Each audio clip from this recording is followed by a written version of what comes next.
Keep it moving. Keep it moving. Welcome everyone to another episode of Alphawaves. Welcome. Yes. Today, I'm not even going to bother saying episode, whatever. Numbers. Yes. Because we got it wrong last time. Yeah. So that's done, guys. Just go on Spotify to find out yourselves. But what we are talking about is commitment. We sure are. Commitment. The big C. The big C. And we've committed to this conversation. So we're on a good... We've started strong, I'd say. No, yeah, definitely. I mean, commitment is one of those things that you can't overlook, right? In life. No, as much as you want to. Or try. You can't. You got to be committed to something. I think everyone is committed to something. Either way, you know? You reckon? Yeah, like even if you're deciding to not commit to a certain thing, you then by default are committing to something else, you know? Can you subconsciously commit to something? Yeah, I think so. You don't think it's always got to be a conscious act? Right, I'm committing to this. Not necessarily. I think there's some things that you do commit to subconsciously. You think of an example? I was just trying to think of one, like, because I like to think about the unconscious agreements with things that you have, which would be your commitments. But I guess like an obvious example I'd use now is, say, in relationships or whatever. Actually, is that a good example? Depends where you're going with it.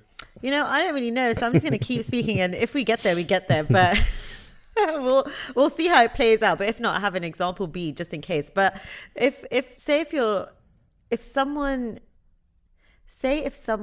is non-committal or has commitment issues to committing to a romantic relationship and officially, like, okay, yeah, you're not committing to becoming someone's girlfriend or boyfriend, but then you are committing to something else, you know? You're then committing to someone in an agreement that you have now, like either sexually or in another way or whatever, or you're committing to being single, or you're committing to something else. So another example, like say if you have, you know, a habit of drinking too much or something, and you don't commit to being sober, then you're committing to not being sober all the time. You lost me, but... No, you know what? Me too. I'm not gonna lie. I can't think of an example. I was trying to humour you for the sake of the pod, but you lost me. I can't lie to I said I'm just gonna keep talking and see if I find it, and I couldn't. But a question off the back of I what want you to cut said. this whole bit out. Go on. Go on. Have you been with somebody? Have you dealt with someone that's got commitment issues before? Yeah. And how? What's the like key? Excuse me. Are they open with it, or what was the key signs for you to see that someone's got commitment issues? There's always signs, and I recognize them because I also see the signs in Within myself yourself. sometimes. Yeah. And I think that's when I started realizing more that maybe I'm the one with some commitment issues sometimes. But I feel like the signs are quite clear. Like,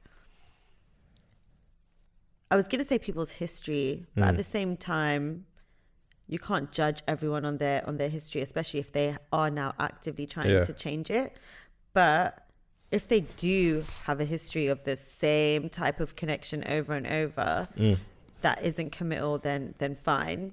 I think, what are the signs? But history is an interesting one though, because do you, without going too deep here, for yourself, do you think your commitment issues stem from something in particular, like a history, a period of your life? Yeah, I think so. I think the way that I've seen relationships has definitely created some commitment issues in my life. But I think also my own issues with relationships, like not feeling ready for them truly. So how do you think, not necessarily you, but just in general, how do you think you changed that? Well, I think looking at your history is a good place to start, because I think when I actually look at my history and the people that I've really wanted to kind of go for or be with, I've often chosen people who I knew wouldn't commit. Oh, okay, right. So so that's one thing. I think if you think you have commitment issues, that's a good place to start. Look at who you're going for and why it might sometimes feel safer to go with someone who you know it's not going to work out with, rather than putting your trust in something and then having the risk that it won't. You know what's weird about it? Yeah, is like, I always feel like how can I put this? All right, so basically, for me, I'm not scared to commit, but I have an element of doubt with some things. Like, I can commit, and we're talking about relationships here, I can commit to a relationship with someone. My element of doubt is in terms of like marriage, right? And there's nothing to do with getting married to the person. It's because my history growing up in my lifetime, I've not seen a successful marriage. Yeah. Like everybody that I know, whether it's in real life, TV, media, well, there's a few people in TV and media, but the ones, majority, I've not seen a successful marriage. Like I always see either these get married, you might even officially divorce, but there's always like a split, and it's just like those things have always in my mind have cast the element of doubt where I'm like, part of me is like, yeah, but that's them, like my thing's different, but the other part of me is like, but is it them or is that just what happens in marriage? Like, do you know what I mean? So it's like, but I'm a chancer, innit? So I know that I'm willing to take, I'm willing to take the chance when it feels right to me. But at the same time, I'm like, the element of doubt would have shaped that level of commitment in my head. So I feel like sometimes with the history, it's almost like you can look back on it, but if the history doesn't change, right? Yeah. So it's like, what am I going to do with that to make it change? Yeah, I think it's what meaning you assign to your history, you know? So before, I would look at the people that I used to date and I'm like, there must be something wrong with me for how all of these things have played out. Like, what is going on that this is what's going on, blah, blah, blah. And then it's when you kind of change your perspective a little bit and take yourself out of the center of things in that way that things start looking a bit differently to you. Yeah. And you're like, well, firstly, I was going with people who had their own stuff that they were dealing with, you know, like they weren't able to then take on someone else too. And that's a reflection of what I'm doing as well. And then, just kind of looking at things in a different way, or like, instead of, so for example, even with that, like looking at like a history of seeing marriages not work out, you could assign a meaning to it where you're like, marriage just doesn't work for anyone. Or you could assign a different meaning of, choose your partner wisely. That's kind of the lane that I've gone down. Yeah. It's weird though, because when people talk to me about that and they're like, I tell them like a brief summary of my relationship and that, and they're just like, oh yeah, that's like, that's so good, etc., and I'm just like, I kind of designed it that way. Like I didn't wait so long to get it wrong, if that makes sense. Like, so I've kind of designed it in that sense with the doubt in my head. What do you mean designed it in that way though? Like in terms of the person that I've been with, how the relationship has gone. Like there would have been other periods in my life where I could have maybe settled with somebody else, but I could just see within that person that they didn't have what I was looking for long term. But a lot of people ignore that, get in a relationship, maybe even get to the marriage state, and then divorce. Yeah. Because they've ignored certain things that wasn't in the makeup of how you saw it. Yeah. Whereas me, I've been very analytical and taken my time to even get to this stage. That's so good that you've had like that self-awareness, because I feel like that's so important. Like you have to know what you need so you know what traits to look for and to know who you are.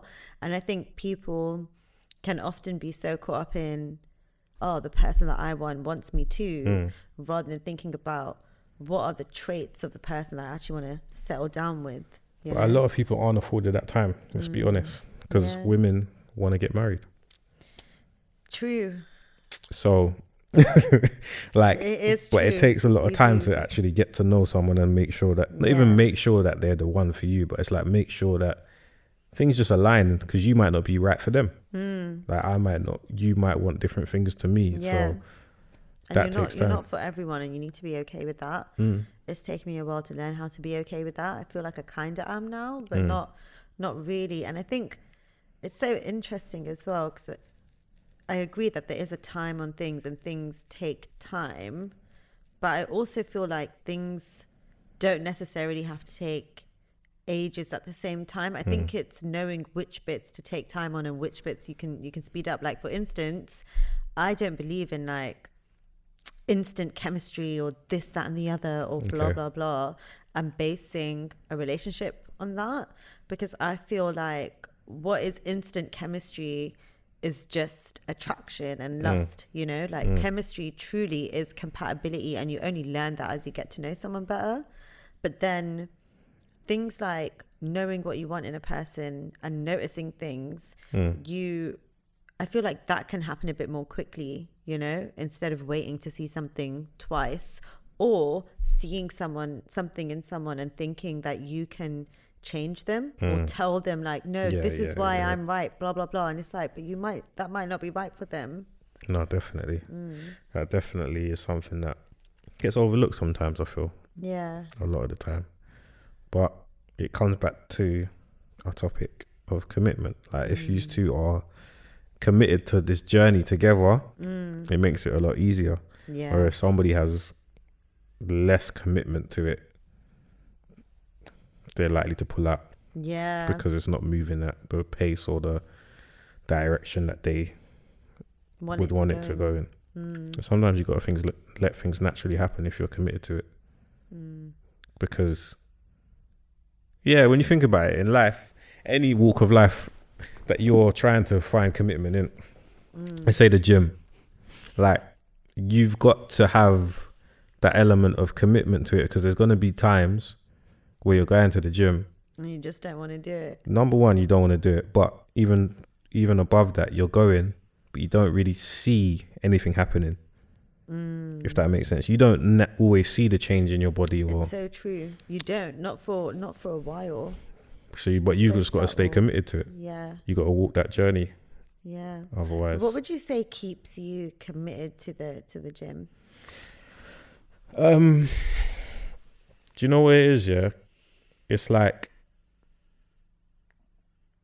there's a feeling that you get when you're reaching your goals that keeps me committed.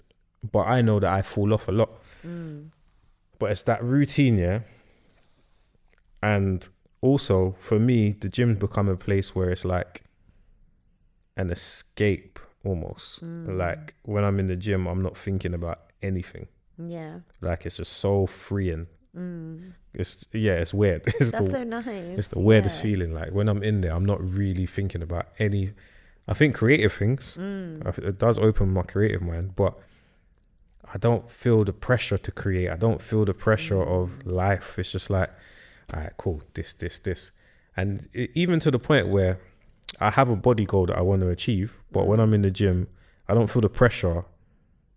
Like I'm not pushing myself as in, you need to get there now. It's like, just keep doing this and you'll get there. But it's like, I look forward to that session because I know it's a step closer to where I want to be. So that's what kind of keeps me committed to it, because it's like, if I don't go, because there are times where you don't go and you're just like, do you know what I've realized? I never feel bad after a gym session. Yeah, that's what I was going to say. Like there's certain things that you need to tell yourself to remind yourself about the stuff that's good. Because I feel like with me, I fall off on the gym all the time, as you know. And when that's happening, you just gaslight yourself like, oh, you can just go later. There's actually no point going today, blah, blah, blah, all these things. And you need like something to keep you grounded and bring you out of those thoughts into a different one. And I used to do that with going for like a walk in the morning every day. And I'd always say to myself, you never regret going for a walk, but you do regret not going for one. Yeah, exactly. Yeah. Exactly. And it's even like, because I've got a routine of going early morning, or especially on the weekends, Saturday, Sundays. But sometimes I want to enjoy my Friday night, right? So I might be out late. Yeah. And then I'm like, I gotta go gym in the morning, And it's like 3 a.m, and I'm getting home, and I'm like, you're not going gym. I still wake up and go, because I'm like, how do you stay committed to that? I'm like, the rest of my Saturday is gonna suffer. Yeah. But I have to go gym. Like, even if I don't go there for as long as I normally do, I still have to go and do something. Like, I think that's a good way to stay committed. Just what you said there. Like, I think sometimes one thing that throws me off my commitment is thinking that if I do it, I have to do it the same way or with the same energy that I've done it before. And that's not true. You don't have to. Like, I think we always underestimate, because you can't see progress with the gym specifically. You forget that, like, even when you're doing a little bit of something, it still counts. It's not a waste of time ever. Yeah, of course. Especially, like I said, for me anyway, it's a thing of, it's more than just a physical thing. It's a mental thing in the gym for me. Like, it's so free and mentally that even if I'm in there not for as long as I would be normally physically, it still helps me out. So yeah, I think sometimes with commitment, you've got to find the cause almost. Your why. Yeah. Because it's easy to say you're going to do something, but why? It's true. I mean, even with going back to relationships, like feeling non-committal, you also have to ask yourself why. Like, where is this coming from? What am I afraid of? And even ask yourself, what do you truly, truly want? Because there was a period of time where I would just say, like, no, I just don't think I actually like commitment. I'm not committal, blah, blah, blah. And that could be true for the moment. But you have to ask yourself, like, is that what you really want though? Because what I really do want is to, like, settle down, meet someone good, blah, blah, blah, all of that stuff. And by denying myself that truth, then I'm committing anyway, but to people that aren't going to be serving me or that I'm aligning with properly. So it's just a waste of time to, like, not look at yourself and be clear on what you actually want, and to deny yourself the thing that you want. But you know what it is as well, what I've just thought about? You see, with relationship commitment, you have to be ready to commit to somebody else, which means that you're giving up an element of yourself. Like, the element of, there's no matter how minute or how big it is, there's an element of freedom, time, emotion. Yeah, like, there's quite a bit when you think about it, because now you're not just living for self, innit? Like, as much as you can say, I'm doing what makes me happy, etc. Nobody's gonna come into my life to stop me doing, etc., etc. Yeah, there's gonna be an element of it that you have to give up. Yeah, and you have to be realistic with yourself. Sometimes it's not your season to do that, realistically, and it's not a bad thing. But sometimes people, as long as you're forthcoming with it, I don't think it's a problem. But some people get with people trying to almost bury those thoughts, like, I don't want to live the single life no more. But the single life isn't necessarily just about seeing somebody else. It's everything else that comes with being single, like getting up and just going wherever you want. You can still do that in a relationship, but you still got an ounce of responsibility to let the person that cares about you know where you are. Like, do you know what I mean? Little things like that. Like, that's so true. And for me, at one point in my life, I didn't like to answer. It's weird how I looked at it. I felt like I'm answering to somebody, right? I feel like I only needed to answer to myself. Yeah. So when I realized that I wasn't ready to give that side up yet. When I was, like, matured a bit, and it happened during the relationship, it wasn't before. I matured a bit, and I was like, oh, you're just you just care. like, do you know what I mean? Like, you just care. It's not that I'm answering to you because I can still do what I want, but you just care to know what I'm doing. It's different now. Like, and I don't think that I could have hid that thought in my head. Like, oh yeah, well, I'm not answering to you. Like, I don't think I could have hid that until I was ready to be on that journey, if that makes sense. Yeah. So a lot of the time especially with relationship commitment, is deemed like, oh yeah, you've got commitment issues, and people talk down on it. But it's just like, sometimes it's not, you're not ready to give up that because you haven't. Oh, thanks for saying that. That's true. I feel like that's kind of where I'm at the moment. Like literally now, where I'm like, it is the season of Kam, you know, and it's nice to think of yourself just in relation to yourself for a minute and not have to think like, oh, you know, can I continue doing what I'm doing in the evening because now, you know, someone's expecting a call or someone calls, and it's not even distracting as such, but it's like a lot of energy goes to different places where you kind of just want it to be on yourself. Why do you think we as people neglect that commitment issue, that commitment side to ourselves? Like, we're always looking for, not always, but a lot of the time we're looking for something else rather than being committed to ourselves and our own journey. I think something else can feel a lot more gratifying or rewarding in the moment than committing to yourself. Because when you start on certain goals, like a flower doesn't sprout straight away, you know, and it's really testing to test your patience like that with yourself. And it's so easy as humans to be full of doubt with ourselves if we don't see something happening straight away, you know. I don't know where this pressure or rush came from, or like need to have something to show, but I think it is quite hard to like be working on something and be like, okay, is it like, do you think it almost is like a convincing, like you're convincing yourself that you're doing the right thing if you can see not instant gratification as in I've done it, but you can see the progress? Like, do you think when you don't have that, having someone else that could possibly be the person to be like, oh, you're doing this, is why we look for other people sometimes, or look for something more rather than just being totally focused on ourselves?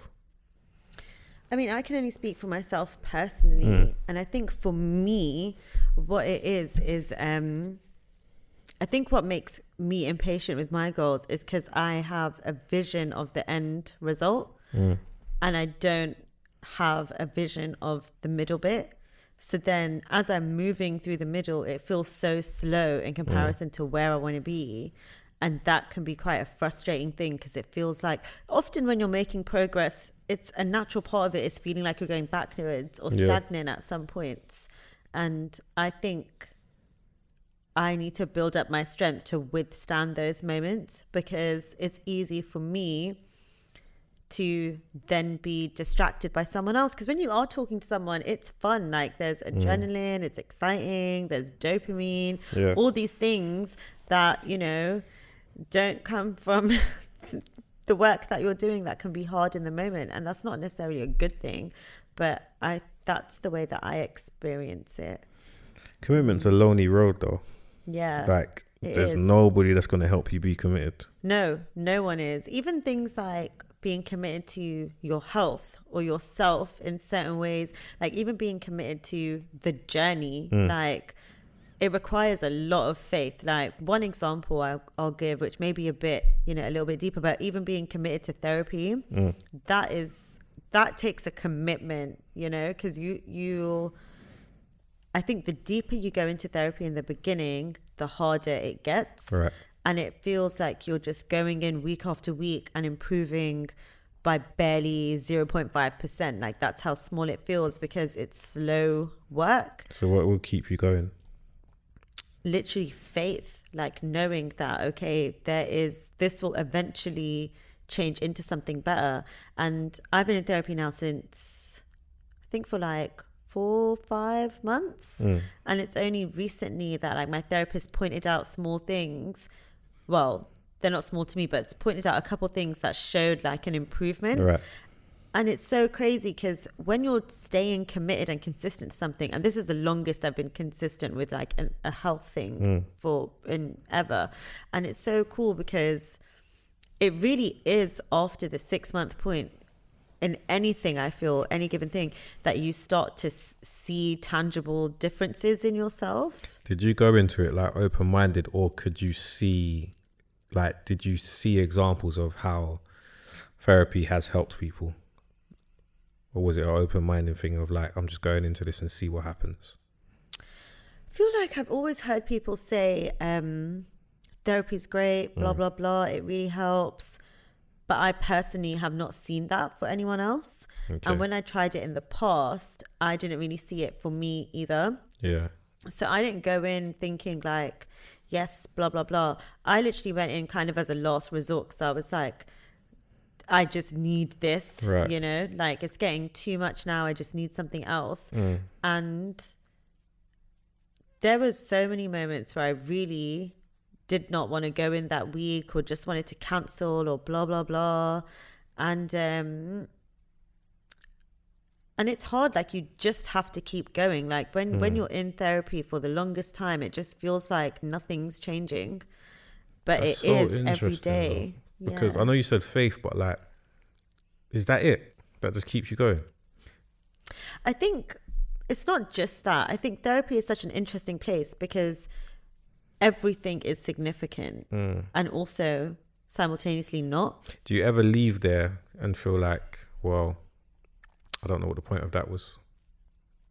No, I think every time I leave a session, and, you know, just to say, like, it takes a minute to find the right therapist for you, and never give up on that. Like, if you're not having this experience right now, that's okay. But every time I leave a session, I always feel this sense of like, I've done something good for myself. I've done something that I wouldn't normally do for myself. And I feel a lot of trust in the journey.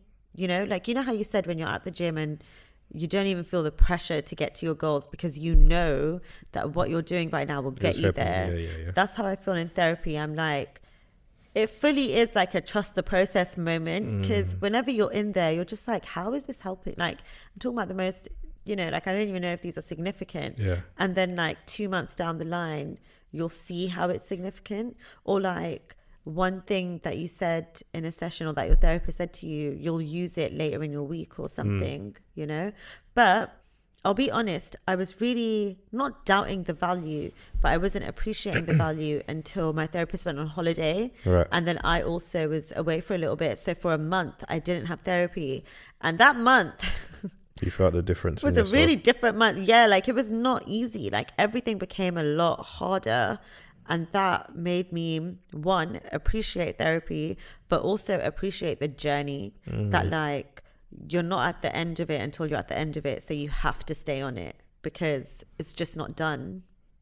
That's so interesting, though. Yeah. I'm glad you stuck to it, and I'm proud that you've done that, because do you know what it is as well? Because I asked the question and you've given me an answer that makes it even more compelling. Because a lot of the time, yeah, with commitment, you can read endorsements about something like, if you know, like, for instance, if you, I'm trying to think of an example off the top of my head, but if you practice this 10 times in a day, by the 11th time, you'll be able to do it. Like, do you know when it's like you've seen these good stories of, but if you haven't got that and you manage to stay committed to something, I think that says a lot about your character. Because thanks, no, it's true though, because a lot of times people need to see that endorsement, like, they've done it this way, so I know that it works. Yeah. Do you know what I mean? So I would say it works for sure. And I think the hardest thing for going to therapy for me is the fact that, like, I only really know one other person who does it. I feel like people within my culture and stuff like that, no one really does that, you know. It's a bit taboo. Yeah, definitely. Like, still, even in my family, no one knows I do that, you know. I'm like, I've got a meeting every morning at this time. And just off to my meeting now, guys. For real. But I think that also, I think it's actually nicer being committed to something when less people know about it. Yeah. Because then it feels not just like less pressure, but you truly are then only accountable to yourself. You know, like it's a different feeling when you disappoint yourself and it's only you that knows about it, because then you're not distracted with like, oh, this person thinks this about me or blah blah blah. Like you are just dealing with yourself. But I think the most interesting thing about therapy has been the process, like, and trusting that each time looks different. I think it's so hard to do something when you just don't know how it's going to turn out, of you course. know, and you don't know the steps to go there, and you're doing something that's different for everyone. But I think that's when you need to stay committed the most, because that's your commitment. It's all about you. So it doesn't really matter how it looks for anyone else. Very true. Yeah. Is there anything in your life that you would say outside? Well, I'm not gonna title it that. Is there anything in your life that you would say that you struggle with commitment? Commitment. Yes, I would say like so many things. What's a key like one? So two? do you mean an area to be committed to, or an element of commitment? Either, whichever you prefer. So I would say the hardest thing for commitment with me, there's two things. So one, consistency, and two, being comfortable. So even, for example, a commitment with, say, stopping a certain habit, and then you stop it for like a week and a bit, and then you're like, you know what, I'm good now. And then you're back in the habit. Oh, as in you've shown yourself that you can do it. So now you're like, yeah, you're let like, me just do I it. could do it. I'm good, you know. But your commitment was to actually not do the habit for 3 weeks. Do you know what I mean? So I think changing your commitment halfway through, that I find difficulty with, and you have to be solid with that. That's when accountability becomes hard. When you don't bring someone else to keep you accountable, because you keep changing the limit for yourself. That's quite hard. Consistency and Is there anything in your life that you've told yourself you'll be committed to that you're not currently doing? Yeah, for sure. Like waking up at a certain time every day. It's so hard. Like it's really, really hard. Like if you're used to waking up at 8 o'clock and then rushing around and then getting to work, and you're like, I just want to have a slow morning and I need to get used to waking up at like 7 at least, or 6:30. It's so hard to get used to something. And I think I take my temptations very seriously when they come up, instead of just viewing it as a temptation. And I also take my I'll start tomorrow too seriously, when I should never take that. I'm never going to start tomorrow. Yeah. I think I take time for granted sometimes. Like we don't, do you know what I mean? Like when you think, oh, I'll just start later, or I'll just start tomorrow, or I'll just blah, blah, blah. And you're just wasting your time. You know, you're wasting. And when you think you have lots of it, you're kind of okay with it. But I don't think you should ever be okay with wasting time. Nah, you can't, because that's the one thing in life you can't get back. No, you can't. Well, one of the few things you can't get back. Yeah, one of the few. Yeah, time is one of those things. What about you? Is there something that you found it really hard to commit to? One thing I will say with commitments actually is to just be so gentle to yourself, because doing something new, even waking up in the morning, like you'll say the worst things to yourself when you're trying to get back to sleep and get out of bed. It's really, you have to be, I think people confuse being kind to yourself with being easy on yourself. Like being easy on yourself is saying, oh, I'll start tomorrow, or this, that, and the other. But being kind to yourself is like, there's nothing wrong with you. This is hard, but you got to do it. You got to do it. Yeah. For me, there's things that I want to do, right? But I'm struggling to commit to doing it, because it's like, the thing with commitment as well, I feel like sometimes if it's something that's going to be like totally against your way and you're trying something new, sometimes you need to kind of set a good environment for it to happen in. Yep. So like, for instance, if you did want to wake up earlier, like 7 o'clock every day, if you start in the summer, where the sun's shining. So by the time the winter comes, your body's just naturally ready to wake up at 7. Yeah. That takes away half the battle. That's so true. It's going to be a battle when the winter comes because like 3 weeks to get it yeah, it's together. going to be a battle because even me, like I said to you, I go gym very early. Well, not very early, but like 7, 8, yeah. That's pretty on the early. weekend. And it's like, I know that it's easier now because the sun's shining. Yeah. But when the winter comes and it's cold and rainy outside and it's 7 a.m, the mental battle inside me is going to be like... See, my commitment's already shaken. I'm like, so what's the point? That's what I'm going to be looking outside like, oh, this is so long right now. But I know that I've already got my body ready for it. Yeah. So at least I'll be awake. Yeah. And if I'm awake, I've got no excuse. So 2 things that I'm trying to... I wanted to start going for runs or like long walks on the weekdays that I don't go to the gym, so that I'm still doing something active. Yeah. To get my heart rate up. But I can't commit to it because I can't find the time, I haven't found the sweet spot for me. Like gym, I know at 7 to like 9 on a Saturday and Sunday, for instance. It's perfect time for me because the gym's not too busy. I get to start my weekend nice. Like it's a sweet spot for me. Yeah. Whereas I know that if I wanted to go gym at, let's say, 10 to 1, that period of time, that's inconvenient for my whole weekend. Going for runs, I'm like, do I wake up super early now and go for a run and start my day at 6, 5? Or do I do it later in the evening? It's just, I haven't found that sweet spot for it, yeah?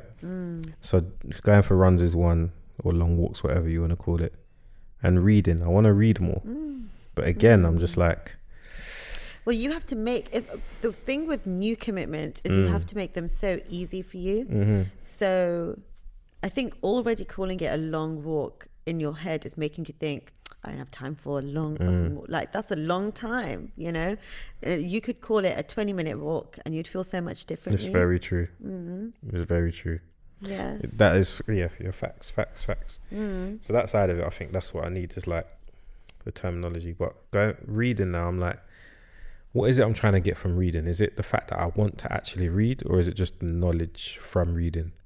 Because I enjoy to listen to things, so maybe I should look at audiobooks. Exactly, yes. Because I enjoy listening to podcasts and music. So maybe if I just substitute that for an audiobook. And it's still the same information. There's no difference from an audiobook to reading something physically, then preference. That's it. And I guess in your case, convenience. You know? But I don't know if it's the actual physical act of reading that I want to do or not. I don't know. Because I've got books recently, like quite a few. Well, you could try it, you know, and just think about when the thing, because with me as well, one of my goals for the upcoming month is to start reading again. And there's already certain things that I want to do in my mornings and my evenings. So I was like, okay, fine. That means I'm going to read on the train when I'm going to work, you know? And knowing myself, this is why self-awareness is so important. And sometimes you do have to be extreme if you just know who you are. Yeah. I know that listening to music is so much easier for me to do and now more fun because I'm just so used to doing it. So when I, you know, go back to work, blah, blah, blah, in a couple of weeks, I'm going to not take my headphones with me just to get in the habit of reading when I'm on the train. Yeah. To kind of force myself to do it because I know that it will be fun, but it's one of those things that you obviously don't look forward to before you do it or when you're not in the habit of doing it as well. Yeah. So I think like making your commitments easier is a good thing too. It sure is. Yeah. And just figuring out what's realistic for you as well. You know, like, do you even like running? I wanted to start running in the morning. I did it for 2 minutes and I was like, I hate running. That's the thing as well. Like, I've got the idea of running in my head, but I know physically it's going to take a toll because I'm carrying a long-term injury. So it's like, think about it smartly. Like, there's other alternatives to that. So that's why I was saying the walk. But then again, if, like you said, if I classify it as a 20 or a half an hour walk, it feels different than saying a long walk. But like there are things that, so for instance, I stopped eating meat at the start of August. So I said I want to have at least a month, just a detox a month. No, I didn't want to eat meat, right? And like, I haven't. And now we're at the end of August. I'm like, I feel committed to this now. Even though I've got cravings of having some food, I feel committed to not eating meat. Like, so now it's become a thing of, I don't know when I'm going to stop not eating. I might never go back. But now you're in a fun part where you're like, well, let's just see how long this goes on for. That's the thing. Once you've started to, like, once you've achieved what you was committed to, it becomes, you feel proud of yourself as well, because it's like, I actually done that. Yeah, you do. You feel proud of yourself, and then you feel less attached to things. I committed to celibacy for 3 months, and you do feel good afterwards. You're just like, and it's not even good. It's just like, oh, I know I can do something now. And now I definitely look at interactions with people differently than I had done before. And that's a difference that I was excited to see what differences I'd experienced, but this wasn't one that I was expecting. And I feel like that's such a fun thing that comes out of sticking to your commitments, is that you will uncover new things about you. So in the beginning, when it all feels boring or like an old part of you is going and it feels weird, you do have to have faith that there'll be other parts of you that will emerge and it will feel comfortable at the time. I think that's something that throws me off of my commitment sometimes, truthfully, because I feel like I have low-key like a bit of an attachment to who I am and my history. And I think I'm kind of scared of how I'll change by the end of certain commitments. Will you still be you? But you are. How important do you think it is to test your commitment to something? Well, I'm tested all the time, to be honest. So, and I'm not passing them. So I'd rather not, if I'll be really real. So you can answer that, please. I don't want any tests on my commitments. I think it's important to be tested, though, because I feel like if you're not being tested, are you really committed? It's true. I'm just salty about it because when my cravings come up for things, I never view it as a test at the time. And then afterwards, I'm like, failed again.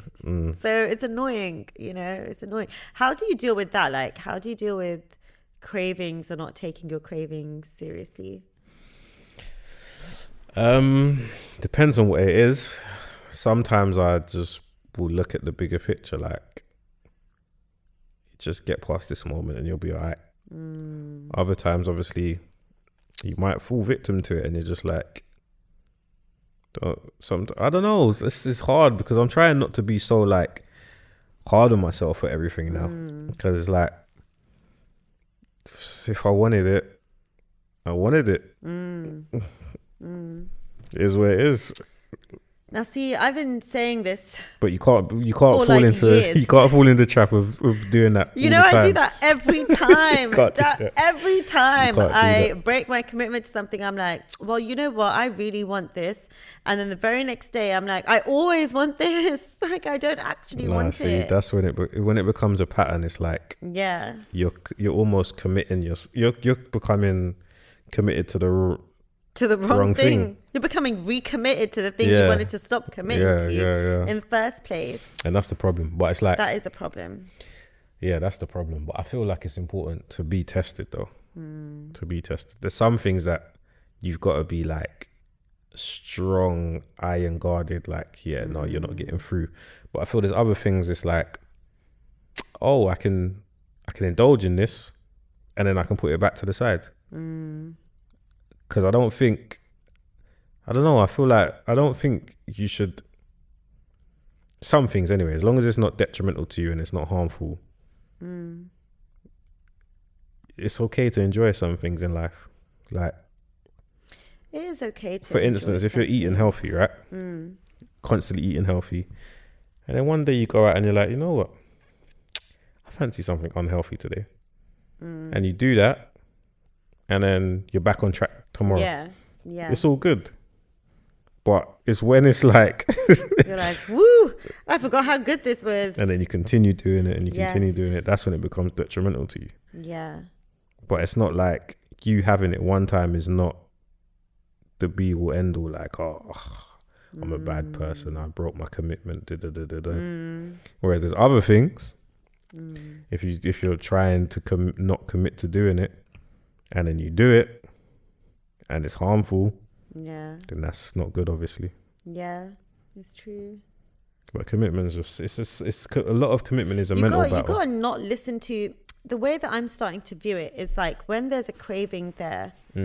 Because it's different with, say, for instance, with food, like, for instance, not eating junk food and stuff like that. I never want myself to feel like I'm missing out on life or restricted. So whenever I have a limit on myself with junk food, I always say, like, when I'm out at a restaurant, or if it's like a pizza day on the weekend, I'm going to be involved in that and be realistic with how you're dealing with your commitments, to understand who you are in that moment. Like, you're not the person who's further down the line right now. So if you need to cut out certain things or remove temptations, do that.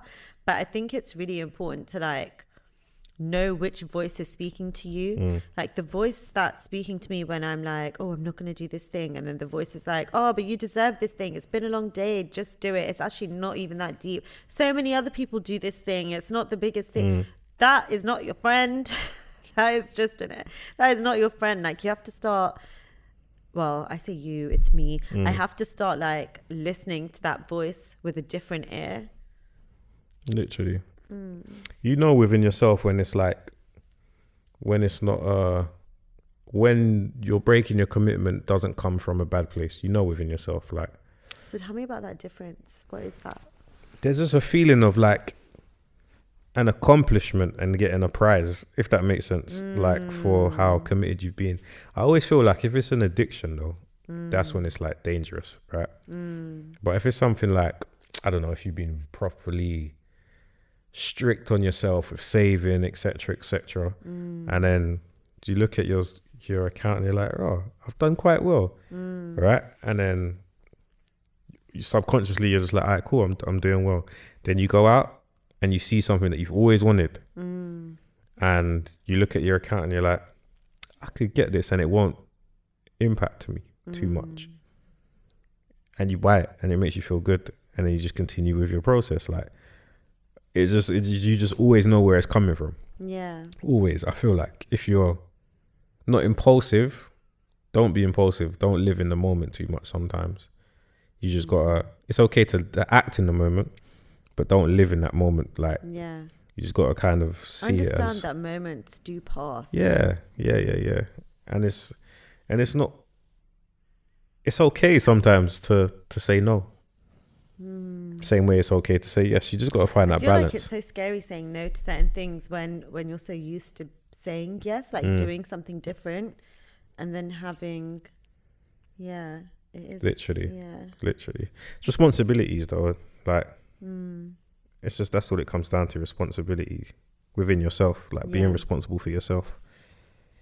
Realistically, I think it's just little things like, you know, like sometimes you might say, oh, I'm not drinking for X amount of time or whatever, and then you go out and you're like, yeah, I'm not drinking, cool. But then there's an event that happens during this period, like your friend's birthday or something, then you say to yourself, all right, cool, I'm only gonna have one drink. Just make sure you stick to that one drink. It's so hard to do that. I know, it's very hard. It's very hard. So you got to know yourself in that moment, because if you know that you can be, you've now committed yourself to just having one drink, commit to that. Don't then ignore that new commitment that you just made for that one night as well. But that's so hard, because once you do have that one drink, you're opening up. Yeah, your inhibitions are already looser, you know? So I think that's when it's useful to have different ways to be accountable, like have a time. Because with me now, like before, I'd always have an issue with like leaving a party early or knowing when to kind of call it a day and blah, blah, blah. And I'd always count it by drinks or like something like that. And now I kind of use time where I'm like, if it gets to this time, you can't get the train and you're going to have to get an Uber. Do you want to do that? You know, and kind of give yourself some other leverage, like another carrot to look forward to, rather than what alcohol can do. Because sometimes as well, like your resolve when you want to stop something changes because you have now stopped doing that thing. So you forget why you stopped doing it in the first place. So then it's not that deep to start doing that thing again in your mind. But obviously it is that deep because you weren't meant to do it. Exactly. You know? Exactly. Yeah, commitment, like I was saying, it's a mental battle. Yeah. Like 90% of it is mental. Yeah. And it's just about mental battle. And you know what? You actually are stronger than you think. Like with some of my commitments that I haven't committed to, and when I've been harder on myself and I'm like, oh, is this thing just bigger than me? Like, can I not do it? Blah, blah, blah. I've had to really look at myself and be like, but did you try? Like, did you really try? Like when a craving came up,